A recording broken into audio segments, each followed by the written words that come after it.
Setiap hari kita dikepung oleh suara-suara dalam kepala yang melemahkan. Suara yang berkata kita tidak cukup baik, bahwa kegagalan adalah akhir, dan bahwa orang lain selalu lebih berharga daripada diri kita. Pola pikir negatif itu merayap pelan, mengikat kita, dan tanpa sadar membuat kita percaya pada kebohongan tentang diri sendiri.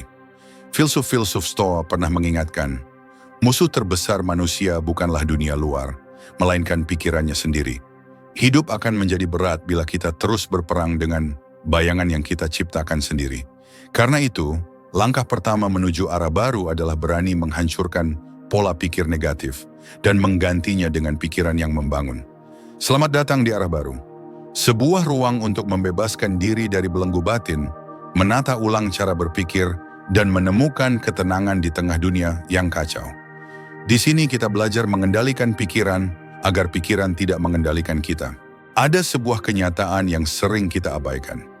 Dalam hidup ini, musuh terbesar kita bukanlah orang lain, bukan pula dunia luar yang keras, melainkan suara yang terus berbisik di dalam kepala kita sendiri. Suara itu datang dalam bentuk keraguan, ketakutan, rasa tidak mampu, dan kritik yang tak henti-hentinya. Ia tidak berwujud, tidak terlihat, tetapi dampaknya nyata. Ia melemahkan langkah, menahan potensi, bahkan bisa menghancurkan keyakinan diri. Coba kita refleksikan sejenak. Berapa kali kita gagal bukan karena orang lain menghalangi, tetapi karena kita sendiri sudah kalah sebelum mencoba? Berapa banyak kesempatan terlewat bukan karena dunia menutup pintu, melainkan karena kita meyakinkan diri bahwa pintu itu memang tidak layak untuk kita masuki? Disinilah letak bahaya pola pikir negatif. Ia hidup dalam kepala kita. Dan jika tidak dikenali, ia akan terus menguasai cara kita melangkah. Para filsuf Stoa pernah mengatakan, manusia lebih sering menderita dalam imajinasinya daripada dalam kenyataan. Pikiran kita menciptakan bayangan kegagalan, menakut-nakuti dengan kemungkinan buruk, lalu memaksa kita mempercayainya seolah-olah itu adalah kebenaran mutlak. Padahal, banyak dari ketakutan itu hanyalah ilusi, sesuatu yang belum tentu terjadi, tapi sudah cukup kuat untuk melumpuhkan keberanian. Mengenali musuh di dalam kepala berarti jujur melihat pola pikir kita sendiri. Kita perlu menyadari, tidak semua yang kita pikirkan adalah kebenaran. Pikiran hanya sekadar pikiran, ia bisa salah, bisa bias, bisa dipengaruhi pengalaman pahit masa lalu. Namun sayangnya kita sering memperlakukan pikiran itu seolah ia adalah hakim tertinggi yang selalu benar. Ketika pikiran berkata, kamu gagal, kita percaya. Ketika pikiran berkata, orang lain lebih hebat darimu, kita terdiam. Kita jarang bertanya, benarkah itu kenyataan atau hanya suara negatif yang sedang mencoba mengambil alih? Ada perbedaan antara pikiran yang realistis dengan pikiran yang merusak. Pikiran realistis memberi peringatan sehat. Ia mengingatkan agar kita berhati-hati, agar kita belajar dari pengalaman. Namun pikiran negatif yang destruktif hanya menghadirkan rasa takut tanpa solusi, membuat kita lumpuh tanpa arah. Bedanya sangat tipis dan disinilah kesadaran kita diuji. Langkah pertama untuk menghancurkan pola pikir negatif, bukanlah melawannya dengan kemarahan, tetapi mengenalinya dengan tenang. Sama seperti seorang prajurit yang tidak bisa bertempur tanpa mengenal musuh, kita pun tidak bisa memenangkan pertarungan batin tanpa memahami siapa yang kita hadapi. Maka, kita perlu duduk dengan jujur bersama pikiran sendiri. Kita perlu bertanya, suara ini dari mana asalnya? Apakah ia berbicara dengan fakta atau hanya ketakutan masa lalu yang belum selesai? Banyak dari kita membawa luka lama yang kemudian menjadi pola pikir. Seseorang mungkin pernah diremehkan, sehingga setiap kali ia hendak maju, pikirannya berkata, kamu tidak akan pernah cukup. Orang lain mungkin pernah gagal, sehingga setiap langkah baru selalu diselimuti ketakutan. Kamu akan jatuh lagi. Inilah yang disebut musuh di dalam kepala. Ia lahir dari pengalaman, lalu tumbuh menjadi keyakinan yang salah. Namun, kabar baiknya adalah ini. Jika musuh itu lahir dari pikiran, maka ia juga bisa dihancurkan oleh pikiran yang baru. Kita memiliki kekuatan untuk mengubah cara berpikir. Stoikisme mengajarkan bahwa kendali ada pada kita, bukan pada peristiwa, bukan pada masa lalu, bukan pada ucapan orang lain. Kendali itu ada pada bagaimana kita memilih menafsirkan hidup. Mengenali musuh di dalam kepala berarti kita berhenti menganggap semua pikiran sebagai kebenaran mutlak. Kita belajar untuk menjadi pengamat, bukan korban. Saat suara itu datang, kita tidak langsung percaya, tetapi menilai ulang. Apakah ini fakta atau sekadar rasa takutku sendiri? Dengan begitu, kita mulai merebut kembali kendali yang selama ini kita serahkan pada pikiran negatif. Dan pada akhirnya, hanya ada satu jalan, berdamai dengan keberadaan suara itu, namun tidak lagi membiarkannya memimpin. Musuh di dalam kepala tidak akan pernah sepenuhnya hilang. Ia akan selalu ada, membisikkan keraguan di momen-momen genting. Tetapi kita bisa memilih untuk tidak lagi tunduk padanya. Kita bisa mengenalinya, tersenyum padanya, lalu tetap melangkah maju. Karena hidup ini bukan tentang membungkam semua pikiran buruk, melainkan tentang berani berjalan meski suara itu masih terdengar. Dan saat kita bisa melakukannya, saat kita mengenali musuh dalam kepala, lalu memilih untuk tidak lagi dikendalikan olehnya, di sanalah arah baru dalam hidup kita benar-benar dimulai. Ada satu pelajaran penting dari filsafat Stoa yang terdengar sederhana, namun bila dipahami sungguh-sungguh, bisa mengubah hidup kita sepenuhnya. Bukan peristiwa yang melukai kita, melainkan penilaian kita tentang peristiwa itu. Kita sering lupa bahwa setiap hari, kita tidak hanya berhadapan dengan kenyataan, tetapi juga dengan tafsiran kita terhadap kenyataan itu. Dua orang bisa mengalami hal yang sama, tetapi merasakannya dengan cara yang berbeda. Misalnya, hujan turun deras. Bagi petani, itu berkah. Bagi pedagang kecil di pinggir jalan, itu hambatan. Faktanya sama, hujan turun. Namun interpretasi yang melekat membuat dampaknya berbeda. Inilah yang membentuk banyak penderitaan manusia. Bukan fakta, melainkan cara kita menafsirkan fakta. Coba renungkan, saat seseorang mengkritik kita, seringkali yang membuat kita terluka bukanlah kalimat yang diucapkan, melainkan tafsir yang kita tempelkan padanya. Kita mungkin berpikir, dia meremehkan aku, dia menganggapku tidak berguna. Padahal bisa jadi ia hanya sedang mengingatkan atau bahkan berbicara tanpa maksud buruk. Tetapi pikiran kita yang sudah terbiasa dengan pola negatif, menambahkan lapisan tafsir yang membuat segalanya terasa lebih menyakitkan dari seharusnya. Stoikisme mengajarkan, pisahkan hal-hal yang berada di luar kendali kita dari penilaian yang sepenuhnya ada di dalam kendali kita. Fakta adalah sesuatu yang terjadi di luar diri kita. Kejadian, ucapan orang lain, situasi dunia. Sementara interpretasi adalah sesuatu yang lahir di dalam diri kita. Bagaimana kita memberi makna pada peristiwa itu. Bila kita tidak bisa membedakan keduanya, kita akan terus menjadi tawanan pikiran kita sendiri. Mari ambil contoh lain. Seorang karyawan dipanggil atasan. Faktanya hanya satu, ia dipanggil. Namun interpretasi bisa bercabang menjadi dua. Ada yang langsung panik, mengira akan dimarahi atau bahkan dipecat. Ada pula yang tenang, menganggap itu hanya panggilan biasa, bahkan mungkin kesempatan baik. Pikiran pertama akan melahirkan kecemasan, pikiran kedua memberi ruang untuk tetap jernih. Padahal faktanya sama, hanya panggilan. Yang berbeda hanyalah tafsir. Inilah yang sering membuat hidup terasa lebih berat daripada kenyataannya. Kita menambahkan beban yang tidak perlu dengan interpretasi yang salah. Kita berasumsi, kita menebak-nebak, kita mempercayai bisikan ketakutan dalam kepala.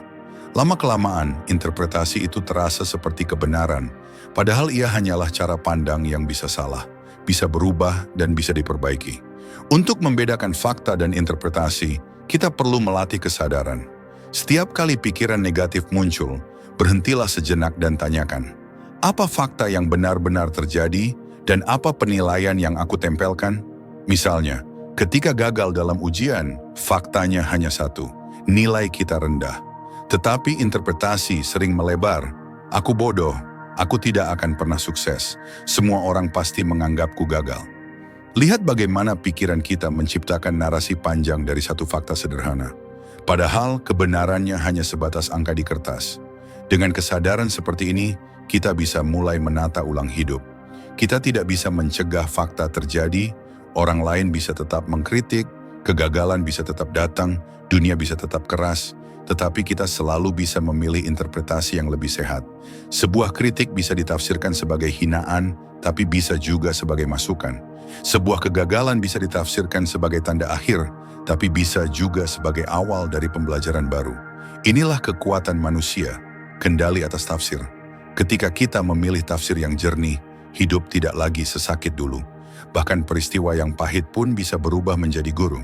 Sebaliknya, ketika kita memilih tafsir yang negatif, hidup akan terus terasa berat meski faktanya tidak seburuk itu.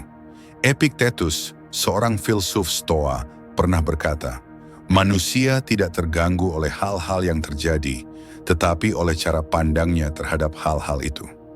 Kalimat ini sederhana, tetapi jika dipraktikkan, ia bisa menjadi pedoman hidup. Kita tidak bisa mengubah semua peristiwa, tetapi kita bisa mengubah cara pandang. Dan seringkali, itulah yang menentukan apakah kita akan jatuh tenggelam atau tetap berdiri dengan tenang. Maka, belajar membedakan fakta dan interpretasi adalah kunci untuk menghancurkan pola pikir negatif. Setiap kali pikiran mulai menambah drama pada kenyataan, kembalilah pada fakta yang polos. Lihatlah realitas tanpa bumbu berlebihan. Dengan begitu, kita tidak lagi dikuasai oleh tafsir yang salah, melainkan mampu mengendalikan cara kita menafsirkan hidup. Dan ketika kita mampu melakukannya, kita akan menyadari satu hal. Banyak penderitaan yang dulu terasa berat, ternyata tidak lebih dari bayangan pikiran kita sendiri. Dunia luar mungkin tetap penuh tantangan, tetapi batin kita menjadi lebih ringan. Sebab kita tahu, fakta hanyalah fakta, dan tafsir sepenuhnya ada dalam kuasa kita. Ada sebuah kenyataan yang sering tidak kita sadari. Pikiran negatif, pikiran gelap, dan suara-suara batin yang melemahkan itu tidak tumbuh dengan sendirinya. Mereka bertahan hidup karena kita yang memberinya makan setiap hari. Seperti api kecil yang dibiarkan, ia akan membesar bila terus diberi kayu. Begitu pula dengan pikiran gelap. Ia mungkin awalnya hanyalah lintasan kecil. Aku tidak cukup baik. Aku pasti gagal. Orang lain lebih berharga daripada aku. Tetapi karena kita terus mengulangnya, mempercayainya, bahkan merenungkannya berjam-jam, pikiran itu berubah menjadi keyakinan. Dan ketika sudah menjadi keyakinan, ia pun mengendalikan cara kita melihat diri, dunia, dan masa depan. Berhenti memberi makan pikiran gelap berarti berhenti memperlakukannya sebagai kebenaran mutlak. Pikiran itu datang, tetapi kita tidak wajib melayaninya. Sama seperti seorang pengembara yang mampir sebentar di rumah, kita bisa memilih untuk tidak memberinya tempat tinggal permanen. Sayangnya, kebanyakan dari kita justru menyambutnya, merawatnya, bahkan menyiapkan ruang khusus di kepala untuk suara negatif itu. Stoikisme mengajarkan bahwa penderitaan seringkali lahir bukan dari peristiwa, melainkan dari cara kita membiarkan pikiran berlarut-larut. Sebuah kegagalan sesungguhnya hanya terjadi sekali. Tetapi dengan pikiran gelap, kita bisa menghidupkannya berkali-kali. Kita mengulang bayangan buruk itu setiap hari, seakan peristiwa yang sudah lewat harus terus menyiksa kita. Bukankah itu seperti menyalakan kembali luka yang sudah mulai sembuh? Kebiasaan memberi makan pikiran gelap sering dimulai dari hal kecil. Kita terlalu lama memikirkan komentar orang lain. Kita menafsirkan satu penolakan sebagai tanda bahwa seluruh dunia menolak kita. Kita merenungkan masa lalu dengan penuh penyesalan tanpa pernah melepaskannya. Semua itu adalah makanan bagi pikiran gelap. Semakin kita melakukannya, semakin kuat ia berakar. Lalu, bagaimana cara berhenti memberi makan pikiran ini? Jawabannya bukan dengan memeranginya secara frontal, melainkan dengan membiarkannya kelaparan. Setiap kali pikiran itu muncul, jangan disuapi dengan perhatian berlebih. Biarkan ia lewat seperti awan gelap yang melintas di langit. Kita tidak perlu mengusirnya dengan paksa, tetapi juga tidak perlu menahannya. Kita hanya perlu berhenti duduk di bawahnya terlalu lama. Marcus Aurelius, kaisar Romawi sekaligus filsuf Stoa, pernah menulis, pikiran kita menjadi berwarna sesuai dengan bayangan yang kita pelihara di dalamnya. Artinya kita bisa memilih warna pikiran.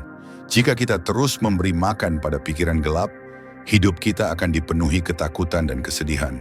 Tetapi jika kita mulai memberi makan pada pikiran yang sehat, syukur, harapan, keberanian, perlahan warna hidup pun akan berubah. Berhenti memberi makan pikiran gelap juga berarti berhenti mengulang cerita yang melemahkan. Kita seringkali tanpa sadar menjadi narator yang buruk bagi hidup kita sendiri.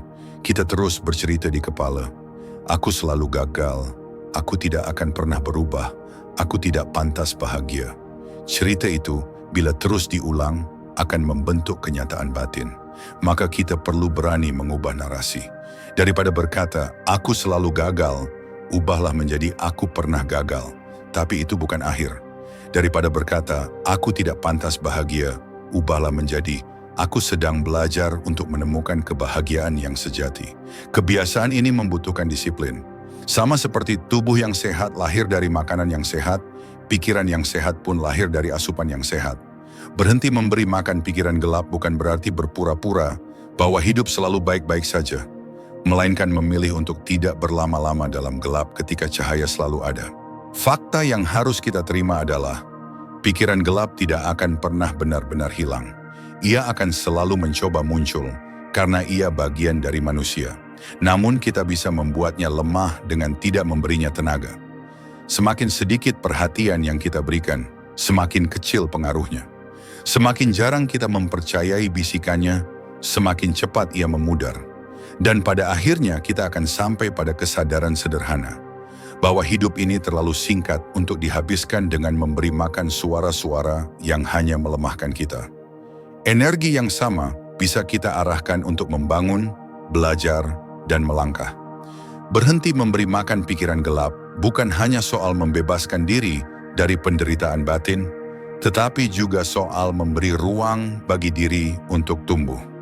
Karena setiap kali kita memilih untuk tidak melayani pikiran yang merusak, kita sebenarnya sedang membuka jalan bagi arah baru dalam hidup kita. Jalan yang lebih terang, lebih ringan, dan lebih jernih. Di dalam hidup, kita sering lupa bahwa kualitas jawaban yang kita dapatkan sangat bergantung pada kualitas pertanyaan yang kita ajukan. Pikiran kita bekerja seperti mesin pencari. Apapun pertanyaan yang kita berikan, ia akan berusaha menemukan jawabannya. Dan disinilah banyak orang tanpa sadar menjerumuskan diri mereka sendiri. Bukan karena jawaban yang salah, tetapi karena pertanyaan yang salah. Perhatikan bagaimana kita sering berbicara pada diri sendiri. Ketika gagal, pertanyaan yang muncul biasanya, kenapa aku selalu gagal? Saat ditolak, kita bertanya, apa salahku sehingga orang lain tidak pernah menghargai aku? Ketika menghadapi kesulitan, kita mengeluh, kenapa hidup ini begitu tidak adil padaku? Pertanyaan-pertanyaan seperti ini, meskipun tampak wajar, sebenarnya adalah pertanyaan yang melemahkan. Mereka tidak memberi jalan keluar, hanya menegaskan kelemahan. Masalahnya, otak kita akan patuh. Jika kita bertanya, kenapa aku selalu gagal? Otak akan mulai mencari bukti-bukti yang menguatkan gagasan itu. Kegagalan masa lalu, kelemahan diri, kesalahan kecil yang pernah dilakukan. Tanpa sadar, kita sedang membangun argumen melawan diri sendiri.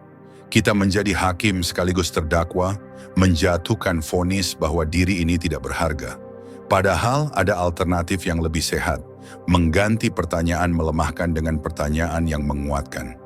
Pertanyaan melemahkan hanya menggali lubang lebih dalam, sedangkan pertanyaan menguatkan membuka pintu kemungkinan.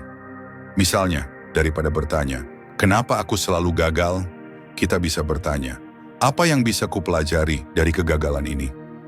Daripada bertanya, kenapa orang lain tidak menghargai aku? Kita bisa mengubahnya menjadi, apa yang bisa kulakukan untuk lebih menghargai diriku sendiri? Perubahan kecil ini terdengar sederhana, tetapi dampaknya luar biasa. Pertanyaan yang menguatkan mengarahkan otak untuk mencari solusi, bukan alasan. Ia menyalakan lampu ketika kita terjebak dalam kegelapan.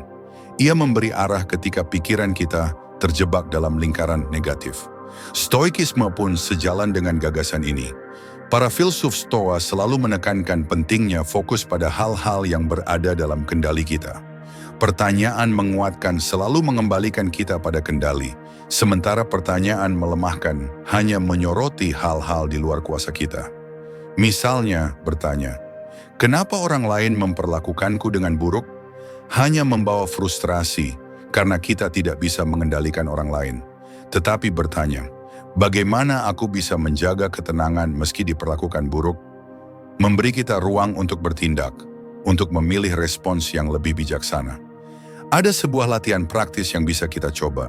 Setiap kali pikiran mulai dipenuhi pertanyaan melemahkan, tulislah di kertas. Kemudian ubah kalimat itu menjadi pertanyaan yang lebih konstruktif. Jika pikiran berkata, "Kenapa aku tidak cukup pintar?" Tuliskan versi penguatnya. Apa langkah kecil yang bisa kulakukan untuk menjadi lebih pintar hari ini? Jika pikiran berkata, "Kenapa aku tidak seberuntung orang lain?"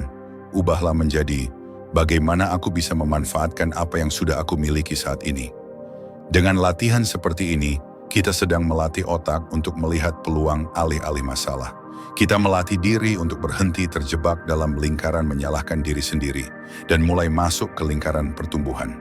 Marcus Aurelius dalam Meditations pernah menulis, "Jika kamu terganggu oleh sesuatu di luar, penderitaan itu bukan karena hal itu sendiri, melainkan karena penilaianmu terhadapnya. Dan kamu memiliki kekuatan untuk mencabut penilaian itu." Pertanyaan menguatkan membantu kita mencabut penilaian negatif itu. Ia mengajarkan bahwa penderitaan tidak harus menjadi akhir, tetapi bisa menjadi guru. Tentu saja mengganti pertanyaan tidak otomatis menghapus rasa sakit. Kegagalan tetap menyakitkan, penolakan tetap menyisakan luka. Namun dengan pertanyaan yang benar, luka itu tidak berubah menjadi racun, melainkan menjadi bahan pembelajaran. Ia tidak melemahkan, tetapi menguatkan. Berhenti sejenak dan pikirkan ini.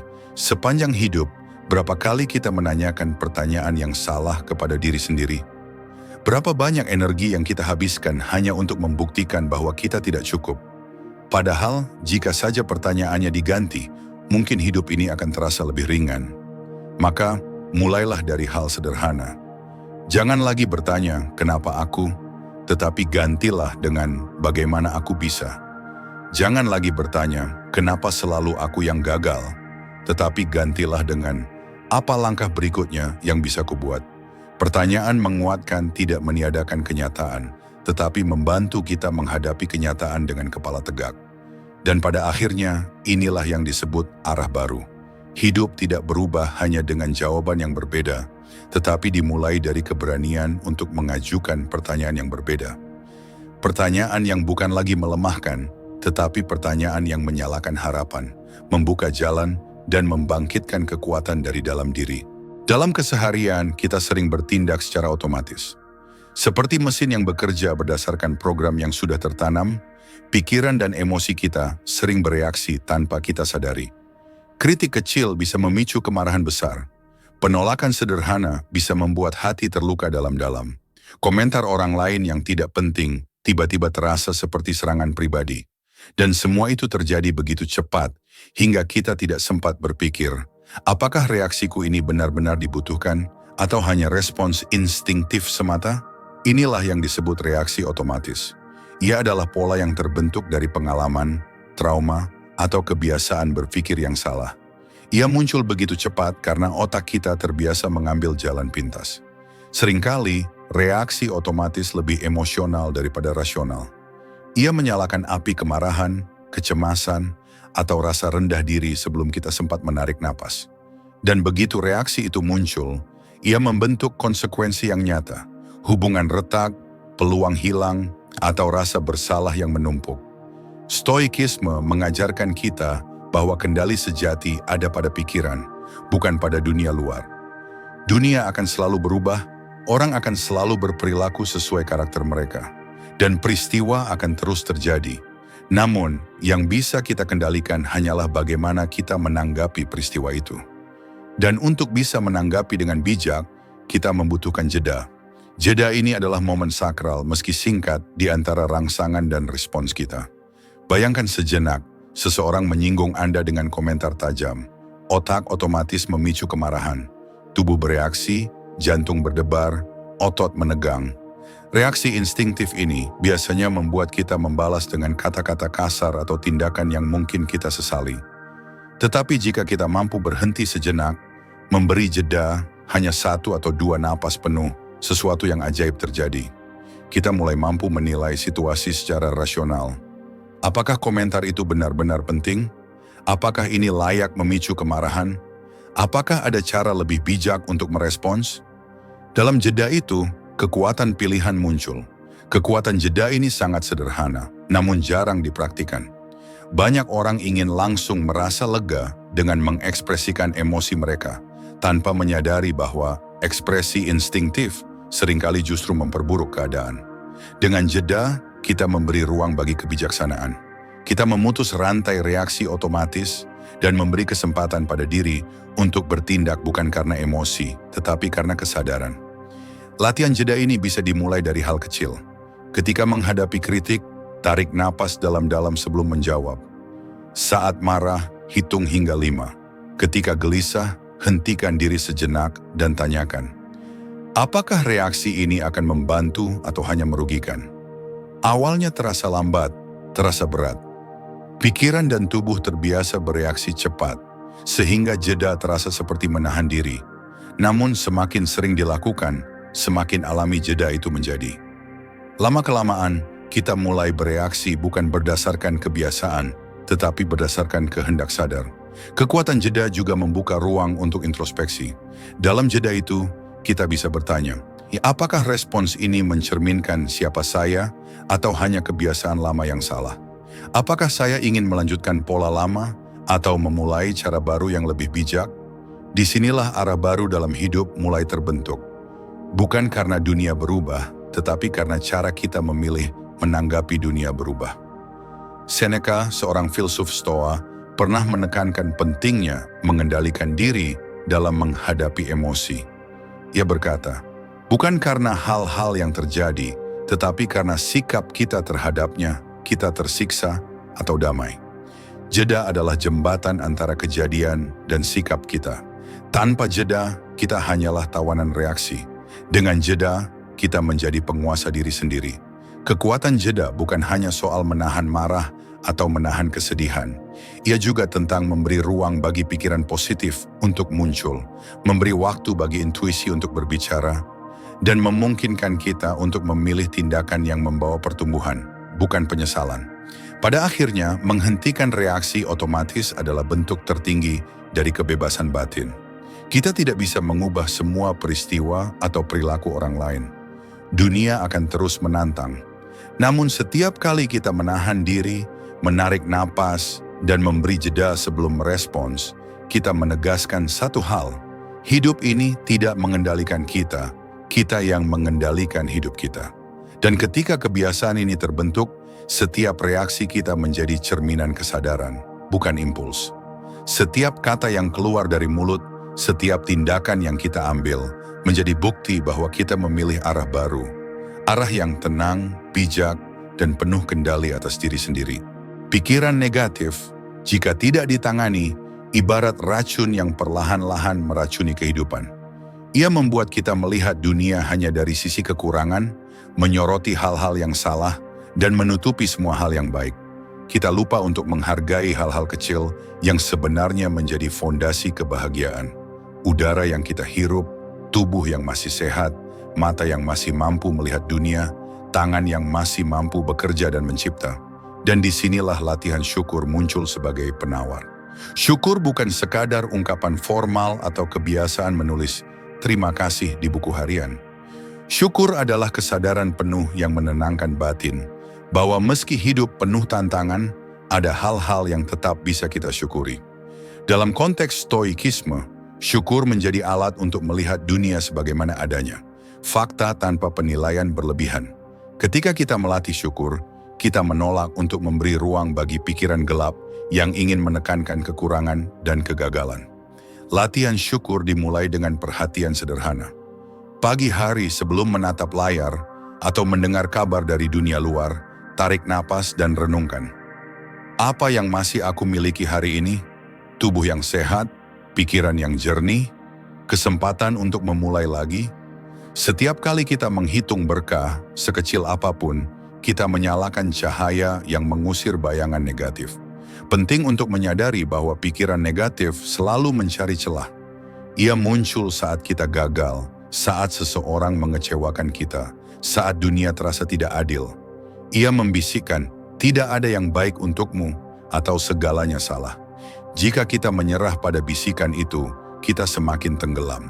Namun dengan latihan syukur, kita mematahkan pola itu.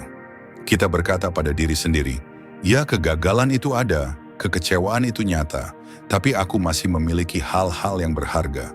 Aku masih bisa belajar, masih bisa berbuat, masih bisa bertahan. Stoikisme mengajarkan kita untuk melihat hal-hal yang berada dalam kendali dan hal-hal yang tidak. Banyak dari pikiran gelap muncul karena kita terlalu fokus pada hal-hal yang tidak bisa kita kendalikan. Ucapan orang lain, penilaian dunia, bahkan masa lalu yang sudah terjadi. Syukur membantu kita menyesuaikan fokus. Alih-alih menyesali hal yang sudah hilang, kita mulai menghargai hal yang masih ada. Alih-alih membandingkan diri dengan orang lain, kita melihat nilai diri sendiri dari hal-hal yang kita miliki dan kita kuasai. Latihan syukur juga dapat dilakukan dengan menulis. Setiap malam, tuliskan 3 hal yang layak disyukuri. Bisa sederhana, secangkir teh hangat, senyum seorang teman, pekerjaan yang selesai. Dengan konsistensi, latihan ini melatih otak untuk mencari bukti positif, bukan terus-menerus mengulang kegagalan atau ketakutan. Lama-kelamaan, syukur menjadi kebiasaan dan pikiran gelap semakin kehilangan tempat tinggal di kepala kita. Ada kekuatan dalam kesadaran ini.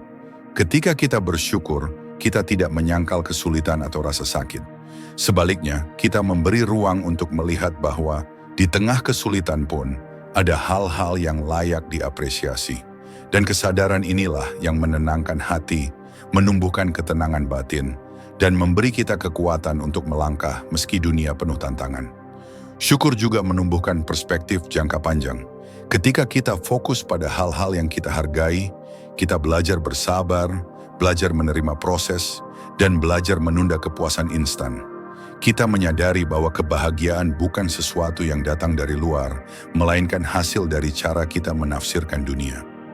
Semakin kita mensyukuri hal-hal kecil, semakin besar kemampuan kita untuk tetap tenang di tengah badai, dan semakin kuat kita menghadapi pikiran negatif. Faktanya, hidup tidak pernah sempurna. Selalu ada kegagalan, kehilangan, atau rasa sakit. Tetapi latihan syukur memungkinkan kita untuk tetap berdiri tegak.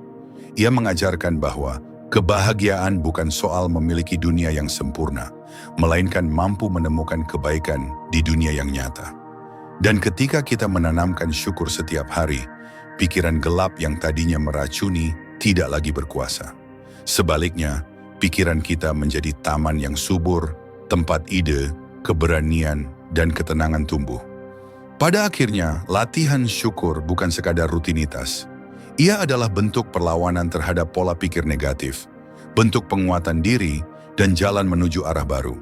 Semakin kita bersyukur, semakin kita sadar bahwa meski dunia tidak sempurna, kita masih memiliki kendali atas bagaimana kita memandangnya. Dan di sanalah batin kita menemukan kebebasan sejati, kebebasan dari racun pikiran gelap, dan kebebasan untuk hidup dengan penuh ketenangan dan kekuatan. Pikiran manusia seringkali terasa seperti lautan yang tak bertepi. Gelombangnya terus bergerak, kadang tenang, kadang bergelora, membawa perasaan, penilaian, dan kenangan yang datang silih berganti. Tanpa disadari, banyak dari kita tenggelam di lautan itu. Hanyut dalam arus emosi, dalam kebiasaan berpikir yang tidak produktif, dan dalam pola pikir negatif yang terus menuntun kita ke jurang kecemasan. Kita menjadi tawanan pikiran kita sendiri. Menjadi tawanan berarti membiarkan pikiran menguasai kita. Setiap kali muncul rasa takut, cemas, atau marah, kita langsung bereaksi. Kita membiarkan kata-kata orang lain menembus hati, kita membiarkan kegagalan masa lalu menempel dalam memori, kita membiarkan kritik atau penolakan membentuk identitas diri kita. Tanpa disadari, kita menyerahkan kendali atas batin kepada pikiran yang seringkali tidak rasional, tidak objektif, dan tidak bermanfaat. Stoikisme menawarkan jalan keluar dari jebakan ini. Jadilah penonton, bukan tawanan. Jadilah pengamat dari dalam, bukan korban dari luar. Dalam setiap pikiran yang muncul, kita bisa menahan diri sejenak dan berkata, ini hanyalah pikiran, ini hanyalah bayangan, bukan kebenaran mutlak. Aku melihatnya, tapi aku tidak harus percaya atau terpengaruh olehnya. Dengan cara ini, kita mulai membangun jarak yang memberi ruang bagi kesadaran, ketenangan, dan kebijaksanaan. Menjadi penonton bukan berarti pasif atau acuh tak acuh. Justru sebaliknya, ia adalah bentuk kesadaran tertinggi. Kita belajar mengamati pikiran tanpa terbawa arusnya. Kita belajar memisahkan diri dari kebisingan batin. Kita menonton pikiran datang, melihat bagaimana mereka berkembang, mengamati pola dan kecenderungan, tetapi tidak langsung menanggapi dengan emosi.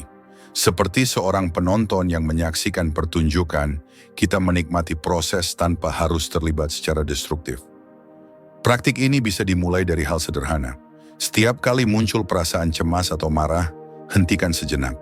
Amati saja, perhatikan bagaimana rasa itu muncul, bagaimana ia tumbuh, dan bagaimana ia mencoba mengambil alih perhatian kita. Beri nama pada pikiran itu. Ini rasa takut, ini kemarahan, ini kecemasan. Dengan memberi label, kita menciptakan jarak mental. Kita menyadari bahwa kita bukan pikiran itu, kita hanya pengamatnya. Kesadaran ini memberi kebebasan. Ketika kita menjadi penonton, kita tidak lagi bereaksi secara otomatis. Kita mulai memilih respons yang bijak. Kita bisa memutus rantai pola pikir negatif. Kita bisa menilai situasi secara rasional, bukan emosional. Kita bisa tetap tenang meski dunia di sekitar gaduh. Seiring waktu, kebiasaan ini membentuk batin yang kuat, tahan terhadap stres, dan lebih mampu menghadapi tantangan hidup. Filsuf-filsuf Stoa menekankan bahwa kita tidak bisa mengendalikan dunia luar, tetapi kita selalu bisa mengendalikan diri sendiri. Pikiran, perasaan, dan interpretasi kita adalah wilayah yang sepenuhnya berada dalam kendali kita. Dengan menjadi penonton, kita mengambil kembali kendali itu. Kita belajar bahwa setiap gelombang pikiran hanyalah fenomena sementara, dan kita tidak harus membiarkannya menguasai. Ada sebuah ilustrasi sederhana. Bayangkan sebuah sungai deras. Air mengalir deras, membawa dedaunan, ranting, dan kotoran. Jika kita mencoba menahan arusnya, kita akan terseret dan kelelahan. Namun jika kita duduk di tepi sungai, mengamati aliran, kita bisa melihat semuanya lewat tanpa terbawa arus. Pikiran kita juga seperti itu. Menjadi penonton berarti duduk di tepi sungai batin, mengamati aliran pikiran, dan tetap utuh, tenang, dan tidak terseret. Manfaat lain dari menjadi penonton adalah perspektif yang lebih luas. Ketika kita tidak terburu-buru bereaksi, kita mulai melihat pola yang sebelumnya tersembunyi. Kita menyadari bahwa banyak ketakutan dan kekhawatiran hanyalah pengulangan dari pengalaman lama, bukan kenyataan sekarang. Kita melihat bahwa banyak kritik dan penilaian orang lain bukanlah tentang kita, tetapi tentang mereka sendiri. Dari sini muncul kebebasan dan ketenangan. Akhirnya, menjadi penonton adalah inti dari arah baru. Ia membebaskan kita dari perbudakan pikiran negatif, memberi jarak yang memungkinkan refleksi, dan membuka ruang bagi pertumbuhan. Dengan kebiasaan ini, kita tidak lagi terperangkap oleh emosi dan pola pikir destruktif. Kita menjadi pemimpin atas batin sendiri. Kita menatap kehidupan dengan kesadaran penuh, mampu memilih jalan yang bijak, dan menghadapi dunia dengan ketenangan yang kokoh. Dan ketika kita memahami dan mempraktikkan hal ini, kita akan menyadari bahwa kebebasan sejati tidak berasal dari keadaan dunia, melainkan dari kemampuan kita untuk menonton pikiran kita sendiri tanpa menjadi tawanan di dalamnya. Sepanjang hidup, kita sering menjadi narator dari kisah yang salah. Tanpa disadari, kita menulis cerita tentang diri sendiri yang penuh dengan kegagalan, keterbatasan, dan rasa tidak berharga. Kita menceritakan kepada diri sendiri tentang kelemahan yang sebenarnya tidak menentukan siapa kita, tentang kegagalan yang sebenarnya hanyalah satu momen dalam perjalanan panjang, dan tentang kritik orang lain yang kita ubah menjadi vonis final terhadap hidup kita. Pola narasi yang negatif inilah yang memperkuat pikiran gelap, membelenggu batin, dan menahan kita dari arah baru yang sebenarnya bisa dijalani. Membentuk narasi hidup yang baru berarti kita berhenti menjadi tawanan kisah lama yang menahan kita. Kita mulai menulis ulang cerita tentang diri sendiri, bukan dengan menutupi kenyataan atau berpura-pura bahagia, tetapi dengan menempatkan setiap peristiwa dalam perspektif yang lebih bijak dan sehat.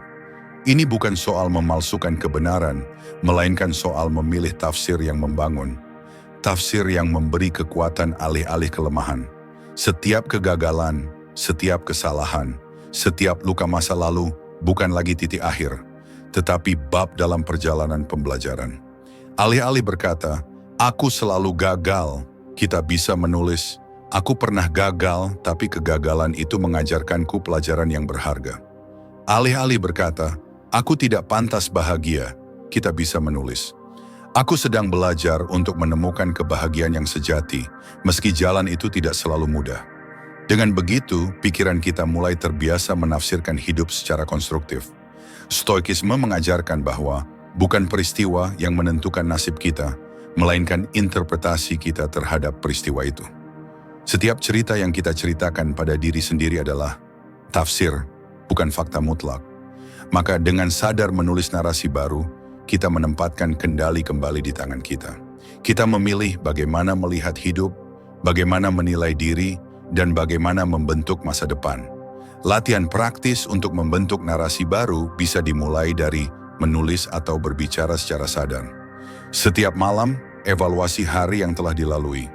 Apa yang berhasil? Apa yang bisa diperbaiki? Apa hal baik yang terjadi meski sederhana? Kemudian, tulis ulang kisah hari itu dengan fokus pada pembelajaran, kekuatan, dan potensi.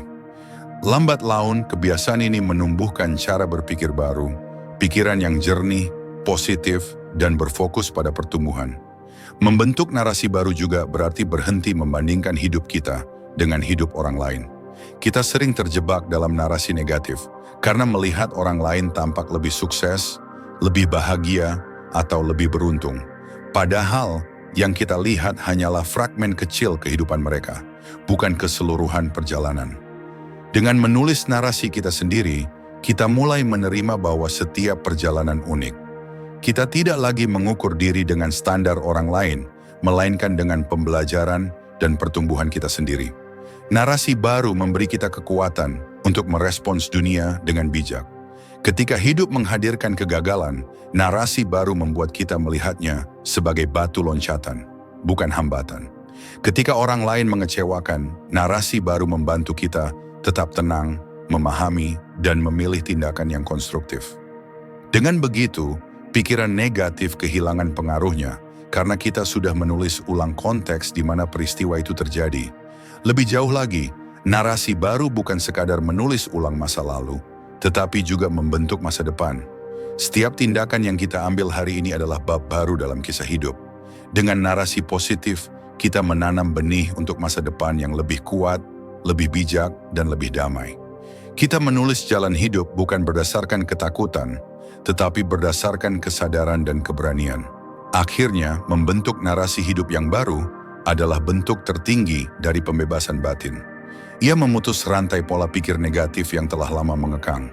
Ia memberi kita kendali atas diri sendiri, atas persepsi kita, dan atas arah hidup yang ingin dijalani. Setiap pikiran gelap yang muncul, setiap rintangan yang menghadang, kini kita hadapi bukan sebagai korban, tetapi sebagai penulis cerita yang sadar. Dan ketika narasi baru ini menjadi kebiasaan, kita akan menyadari satu hal. Hidup tidaklah ditentukan oleh masa lalu, kegagalan, atau penilaian orang lain. Hidup ditentukan oleh bagaimana kita memilih menafsirkan, menulis, dan menjalani setiap babnya.